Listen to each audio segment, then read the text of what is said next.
Everyone, welcome back. Last class में हमने D block का इंट्रोडक्शन पार्ट कर लिया था।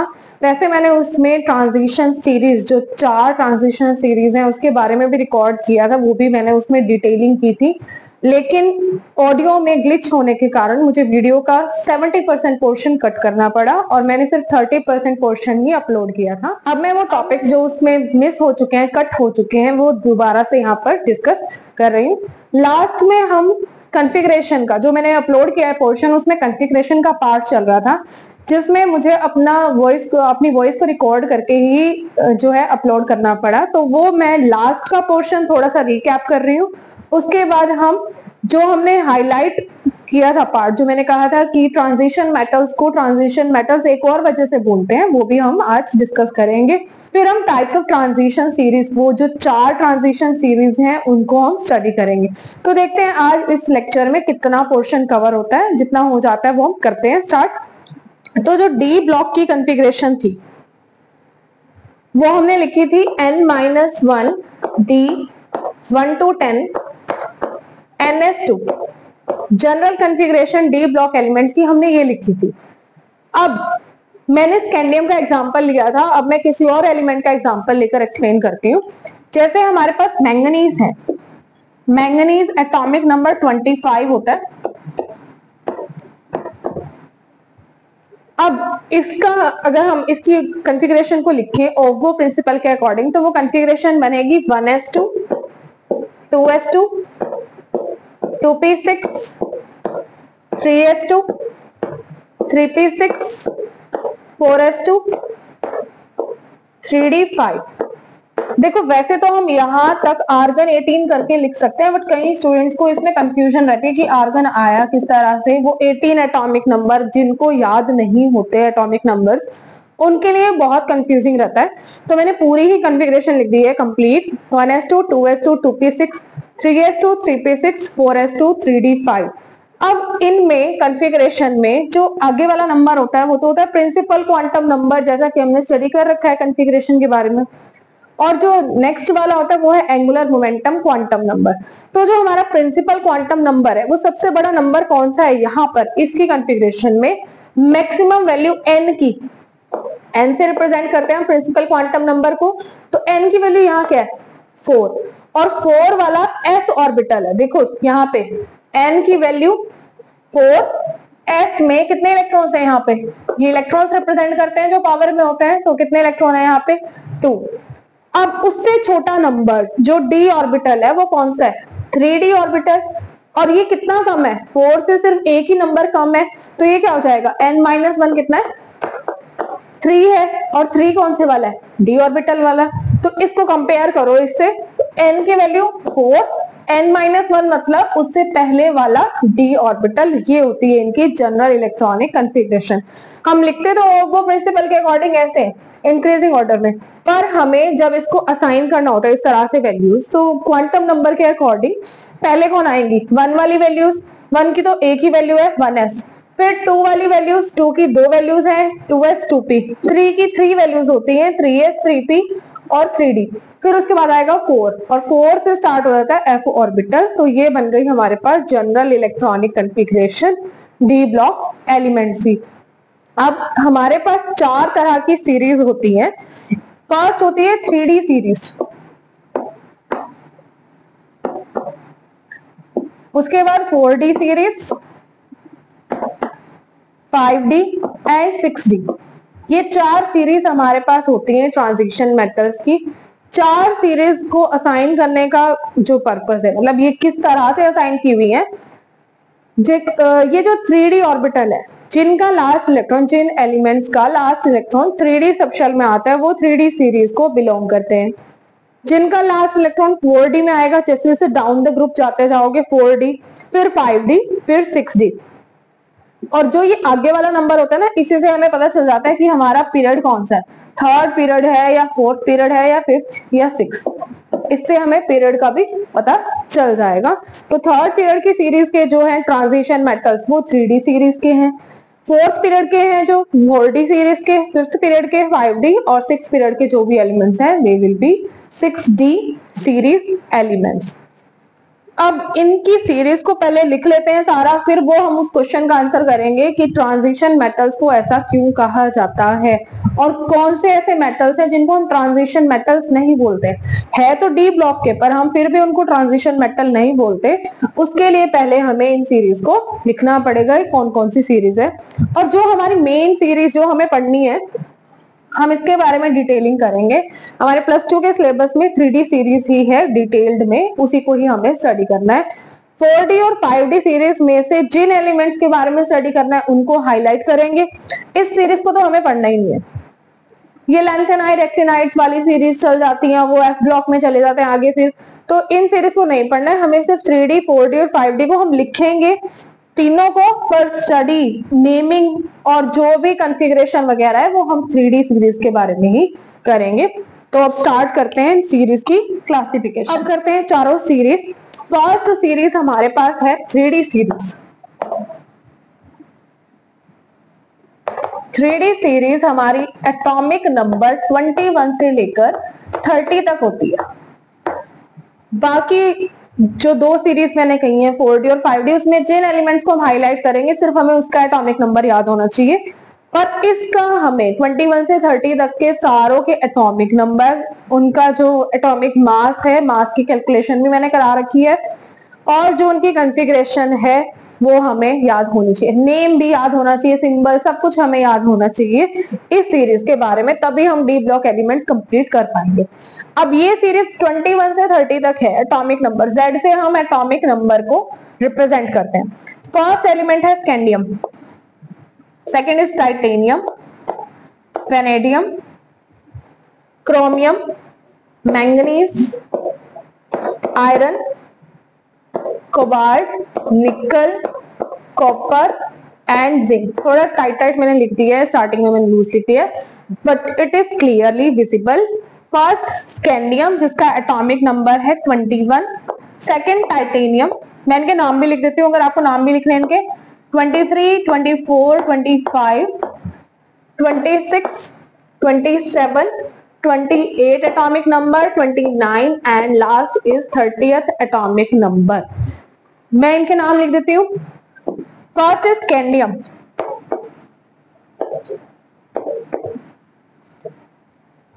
FCA, TI stands for titanium,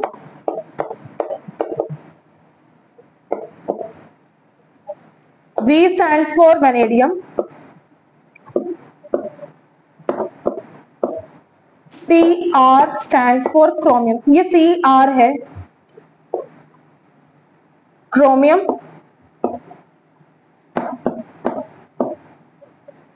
MN manganese. Manganese और मैग्नीशियम में बच्चे अक्सर कंफ्यूजन क्रिएट कर लेते हैं अपने लिए, but MN is manganese, manganese नहीं है मैंगनीज, और Mg magnesium.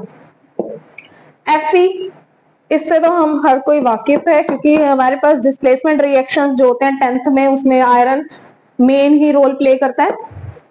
CO stands for cobalt, Ni stands for निकल, मैं यहाँ लिख रही हूँ इसका नाम, Cu copper and Zn stands for zinc. ये इनकी नेमिंग है। इस सीरीज का एटॉमिक नंबर, सिंबल, नेम, तीनों चीजें, पहले तो ये तीनों चीजें याद होनी चाहिए और ये इजीली याद हो जाती है, इतना कोई हार्ड एंड टफ नहीं है इसमें कुछ। उसके बाद कॉन्फ़िगरेशन, ओवो प्रिंसिपल अगर आपको आता है तो उसकी कॉन्फ़िगरेशन सभी की, किसी भी एलिमेंट का एटॉमिक नंबर आपको दे दे तो आप कॉन्फ़िगरेशन आसानी से लिख सकते हो। अब जो एनॉमलस इलेक्ट्रॉनिक कॉन्फ़िगरेशन है और जिसकी प्रॉपर्टी भी पढ़नी है, एक तो ये एटॉमिक नंबर 24, एक 29 एटॉमिक नंबर कॉपर, इसके बारे में स्टडी करना है, और एक जिंक को डिफरेंट शेप करना। दो को मैंने स्क्वायर में किया है, स्क्वायर, रेक्टेंगल जो भी है ये, और ये इसको ओवल शेप में ऐसे ही सर्कल। बस आप इसको इन दो को अलग से करना हाईलाइट और इसको अलग से हाईलाइट करना कि हमें इन दोनों को तो कॉमनली पढ़ना है और उसको थोड़ा अलग से स्टडी करना है, जो भी प्रॉपर्टी हमें स्टडी करनी है। ये है हमारी फर्स्ट ट्रांजिशन सीरीज। पहले इसमें से 2-4 की जो कॉन्फ़िगरेशन है वो देख लेते हैं कि क्या इसमें डिफरेंट है। या फिर पहले हम ट्रांजिशन सीरीज ही तीनों लिख लेते हैं। अगर नेमिंग लिख ली है तो मैं इसको क्लियर करके अब नीचे बाकी दो सीरीज के एलिमेंट्स को इन्हीं के नीचे लिखूंगी विद एटॉमिक नंबर। जो सेकंड ट्रांजिशन सीरीज जिसको हम 4D सीरीज बोलते हैं वो स्टार्ट होती है एटॉमिक नंबर 39 से लेकर 48 तक।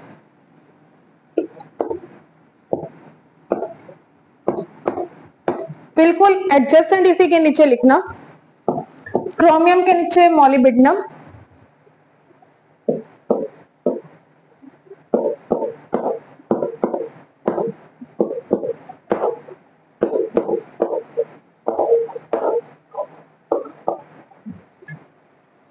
Yttrium, zirconium, niobium, molybdenum, technetium, ruthenium, rhodium, palladium, और ये हो गया सिल्वर, और ये कैडमियम। बिल्कुल नीचे लिखना है इसके, और इसको भी फिर इसी के साथ साथ हम एक साथ ही तीनों लाइंस को कर लेंगे। ये atomic number 39, this is 40, 41, 42, 43, 44, 45, 46,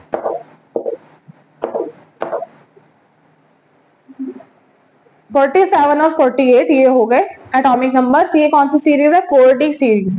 4D series क्यों बोलते हैं? क्योंकि लास्ट इलेक्ट्रॉन एंटर करता है 4D सबशेल में।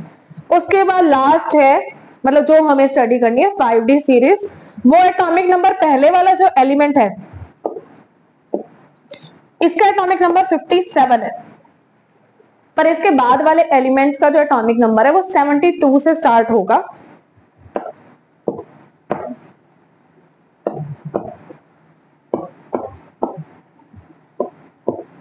पहले मैं सबके नाम ही लिख देती हूँ।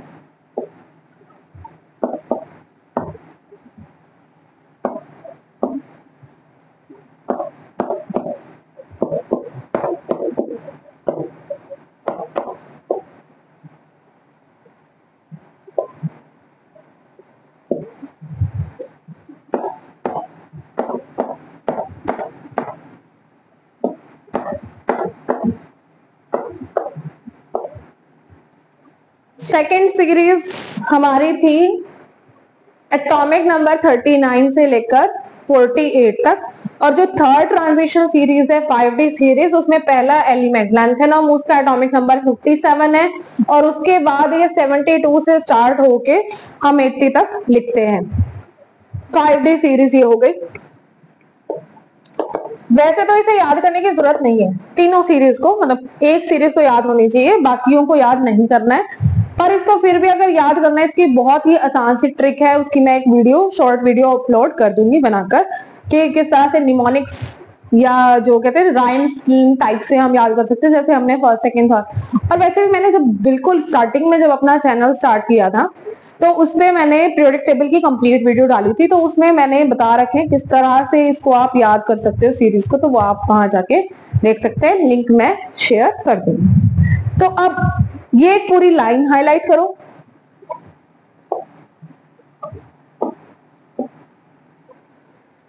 एक ये वाली लाइन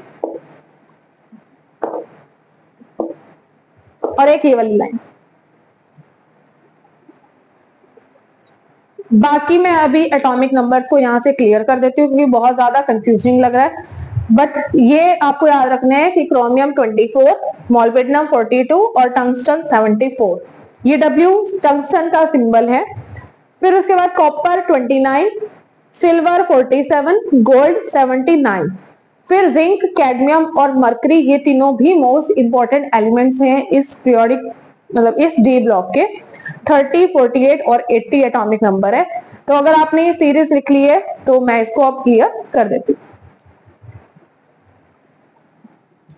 तो अब फर्स्ट सीरीज के कुछ एलिमेंट्स के कॉन्फ़िगरेशन लिखते हैं, फिर उसके बाद लिखते हैं इसका क्वेश्चन कि why transition metals are so called. तो जैसे हमने स्कैंडियम की भी लिख ली थी, मैग्नीज की भी लिख ली थी, तो क्रोमियम और जो कॉपर है उसकी कॉन्फ़िगरेशन एनोमलस कॉन्फ़िगरेशन है, वो आप आई बटन पे प्रेस करके देख सकते हैं कि क्या है उसकी एनोमलस कॉन्फ़िगरेशन, क्यों है। एनोमलस का मतलब डिफरेंट कॉन्फ़िगरेशन उसकी क्यों है। तो अब टाइटेनियम, वेनेडियम, इन दो की कॉन्फ़िगरेशन लिखते हैं और एक लास्ट वाले एलिमेंट की लिख लेते हैं, निकल। एटॉमिक नंबर इसका है 22, इसका एटॉमिक नंबर है 23 और इसका एटॉमिक नंबर है 28। और एक जिंक की भी लिखते हैं, जिंक का एटॉमिक नंबर 30।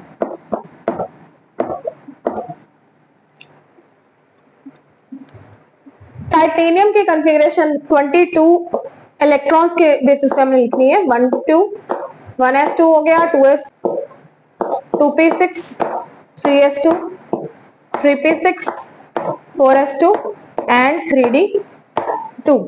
ये इसकी कॉन्फ़िगरेशन। वेनेडियम की कॉन्फ़िगरेशन, क्योंकि इसमें बस एक ही इलेक्ट्रॉन ऐड करना है तो यहाँ पे क्या हो जाएगा 3d3। सेम वैसे लिख दो 1s2 2s2 2p6 3s2 3p6 4s2 3d3 हो जाएगा।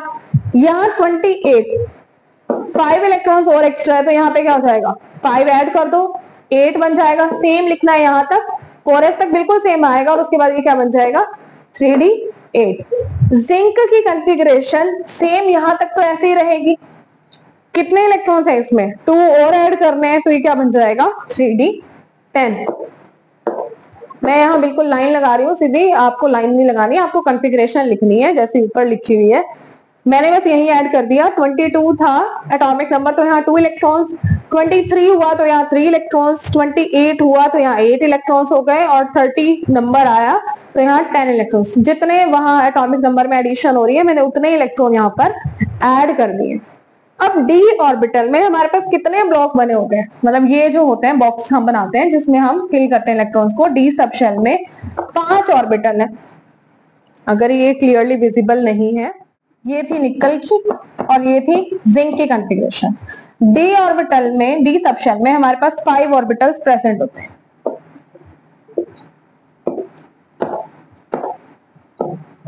चाहे वो 3D है, चाहे 4D, चाहे 5D, कोई भी सब शेल है, पर डी में हमारे पास 5 ही ऑर्बिटल रहते हैं।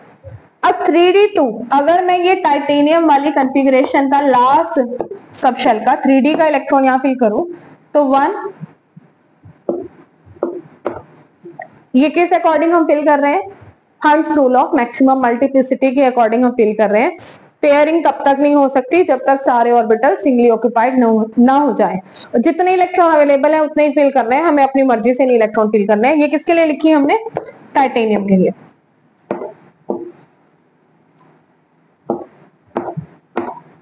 सेकंड कौन था, वेनेडियम। ये वाली वेनेडियम की है।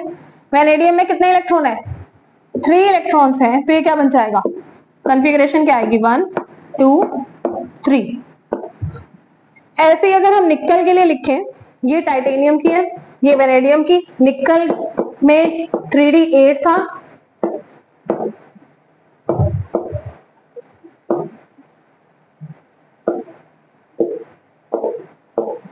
तो 1 2 3 4 5 6 7 8।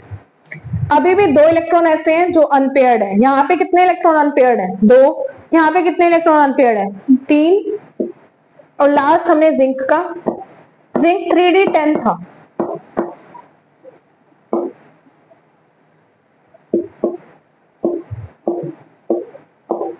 इलेक्ट्रॉन्स फिल करने हैं, ऑब्वियस सी बात है पूरा फिल हो जाएगा। 1 2 3 4 5 6 7 8 9 10। तो ये कंप्लीट फिल हो गया। अब जो हमने हाईलाइट किए थे उस हिसाब से देखते हैं। जिंक वाला तो आ गया यहाँ पे, तो जिंक वाला टॉपिक कर लेते हैं पहले। पहली बात, बाकी सभी एलिमेंट्स को के अंदर, मतलब बाकी जितने भी एलिमेंट्स हैं उनको छोड़ के, जिंक कॉपर और क्रोमियम, इन 3 को छोड़कर और इनकी लाइन वाले जितने भी हमने हाईलाइट किए थे उनको सभी को छोड़कर बाकी जितने भी एलिमेंट हैं उनके पास क्या होते हैं, डी ऑर्बिटल में अनपेयर्ड इलेक्ट्रॉन्स प्रेजेंट होते हैं। मैंने किस किस को लीव किया है यहाँ पे, कॉपर जिंक और क्रोमियम। कॉपर का एटॉमिक नंबर 29 है, 28 इसका था, तो 28 वाले में क्या आ गए, 2 अनपेयर्ड इलेक्ट्रॉन। इसमें नहीं है, मैंने फिर पहले भी कहा था कि इसकी एनॉमलस कॉन्फ़िगरेशन है, वो आप देखिए। 24 इसका एटॉमिक नंबर है, इसके पास भी डी ऑर्बिटल में कोई भी अनपेयर्ड इलेक्ट्रॉन नहीं है, पर एस ऑर्बिटल में इसके पास अनपेयर्ड इलेक्ट्रॉन होता है, इन दोनों के पास। जिंक ऐसा एलिमेंट है और जिंक के साथ मरकरी और कैडमियम जिनके पास ना तो s ऑर्बिटल में अनपेयर्ड इलेक्ट्रॉन है ना ही d ऑर्बिटल में अनपेयर्ड इलेक्ट्रॉन है। ऐसा कोई भी एलिमेंट, ऐसा कोई भी मेटल डी ब्लॉक का, IUPAC के अकॉर्डिंग है डेफिनेशन, ऐसा कोई भी एलिमेंट जिसके पास d ऑर्बिटल में पार्शियली फिल्ड इलेक्ट्रॉन्स हो या अनपेयर्ड इलेक्ट्रॉन्स हो, उसे हम बोलते हैं ट्रांजिशन एलिमेंट। मैंने कल कहा था कि हम देखेंगे कि इसकी दूसरी डेफिनेशन क्यों है, क्या है, वही है ट्रांजिशन एलिमेंट्स की डेफिनेशन। फर्स्ट तो मैंने यही बताई थी कि जब हम S से P की तरफ मूव करते हैं तो प्रॉपर्टीज में ट्रांजिशन आता है। वो प्रॉपर्टीज बहुत सारी हैं, मेटेलिक कैरेक्टर, आयनिक, कोवेलेंट बॉन्ड कैरेक्टर वगैरह सब कुछ। तो ट्रांजिशन होती है जब हम S से P की तरफ मूव करते हैं और इसी वजह से इनको हम क्या बोलते हैं, ट्रांजिशन एलिमेंट्स या ट्रांजिशन मेटल। और दूसरा रीजन जो IUPAC की डेफिनेशन है, IUPAC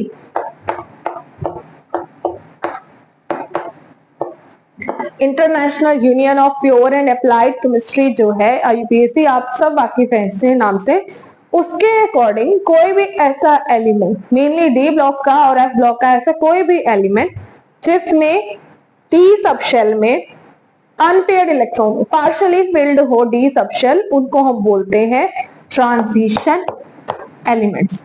एफ ब्लॉक का भी मैंने नाम लिया है क्योंकि एफ ब्लॉक में भी डी ऑर्बिटल अंदर वाली तरफ होता है, तो इसलिए उनको हम इनर ट्रांजिशन एलिमेंट्स बोलते हैं। वो हम तब पढ़ेंगे जब हम एफ ब्लॉक करेंगे। तो इनको हम क्या बोलते हैं, ट्रांजिशन एलिमेंट्स। लेकिन जो जिंक, कैडमियम और मरकरी है, इन तीनों को हम ट्रांजिशन एलिमेंट्स कंसीडर नहीं करते हैं। बेशक ये डी ब्लॉक में प्रेजेंट है तीनों, पर फिर भी हम इन्हें ट्रांजिशन एलिमेंट्स कंसीडर नहीं करते हैं क्योंकि इनके पास अनपेयर्ड इलेक्ट्रॉन होता ही नहीं है। अगर इसकी कंप्लीट कॉन्फ़िगरेशन देखो तो वो ही आएगी 4s2 और 3d में कितने आ गए, 10 इलेक्ट्रॉन। ना तो 4s में अनपेयर्ड इलेक्ट्रॉन ना ही d ऑर्बिटल में अनपेयर्ड इलेक्ट्रॉन। तो जब अनपेयर्ड इलेक्ट्रॉन ही प्रेजेंट नहीं है ट्रांजिशन के लिए, क्योंकि हम एनर्जी ट्रांजिशंस भी पढ़ते हैं कि लोअर लेवल से हायर लेवल पे इलेक्ट्रॉन को जाना है, तो जब अवेलेबल ही नहीं है अनपेयर्ड इलेक्ट्रॉन तो कोई ट्रांजिशन नहीं होगी और इसीलिए हम जिंक, कैडमियम और मरकरी को ट्रांजिशन एलिमेंट नहीं बोलते। तो ये हो गया हमारा आज सीरीज वाला टॉपिक और जिंक, कैडमियम और मरकरी वाला हमने टॉपिक कर लिया। नेक्स्ट क्लास में हम करेंगे इनकी, एक बार मैं वैसे एनोमलस कॉन्फ़िगरेशन भी करा दूंगी और फिर हम करेंगे इनकी प्रॉपर्टीज स्टार्ट। तो आज के लिए इतना ही, थैंक यू।